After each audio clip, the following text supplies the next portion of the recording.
Hi everyone! Welcome to our episode about the effects of globalization on our environment. For the longest time, thoughts and plans on globalization tend to understate and in some cases even completely ignore its possible effects on our environment. Despite of environmental problems being known as global challenges, a few factors should be taken into consideration when critiquing one nation's actions. First, everyone is not equally accountable for these existing problems, and definitely not everyone experiences the same degree of its effects. Second, not all countries treat environmental problems of the same importance. Some countries face other challenging problems that concern them more than environmental issues do.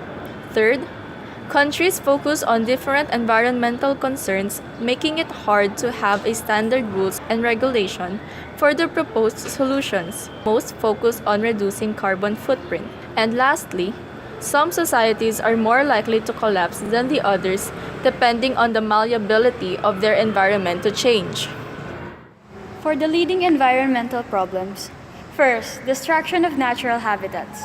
Forests, wetlands, coral reefs, and oceans are often destroyed and sometimes turned into human habitats. Second, decline of fishes and whales, caused by overfishing and commercial hunting of whales. Third is decline in biodiversity. This refers to the disappearance of certain species of plants and animals. Fourth, decline in usable farmlands. This is caused by increasing alkalinity, water and wind erosion, and decline in soil fertility. Fifth, increasingly inaccessible supplies of fossil fuels. Coal and oil are being used up rapidly. Sixth, the decline in fresh water. This is as a result of desertification, the degradation of soil and vegetation. 7. Toxic chemicals. Toxic chemicals comes with the use of pesticides, plastics, detergent, mercury, and many more. 8.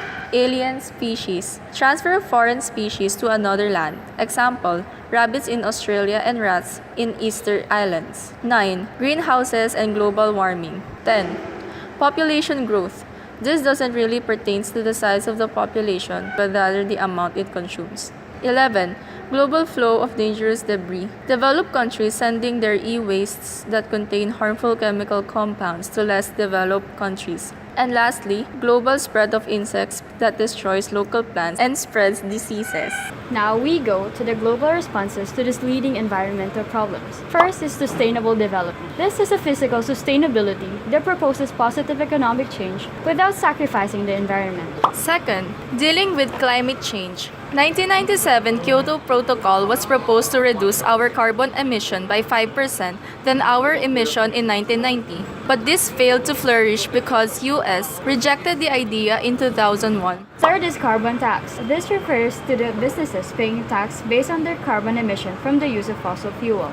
Fourth is carbon neutral. Refers to Norway stating that they would produce zero net greenhouse gases into the atmosphere by 2050. They'll try to counteract the amount of greenhouse gases they'll produce by planting more trees and cleaning a polluting factory from a different country. Unfortunately, these responses are accompanied with issues that hinder its implementation. First, problems involving sustainable development. Second, setbacks of technological fix. Third, economic issues. Lastly, opposing environmentalism. In the process of globalization, our actions adversely affected our environment. And though we try to counteract these problems with sustainable solutions, it is simply not enough. We can view globalization the way we want to, but we should take account for the existing problems and remember not to further harm our environment in the process of supporting it.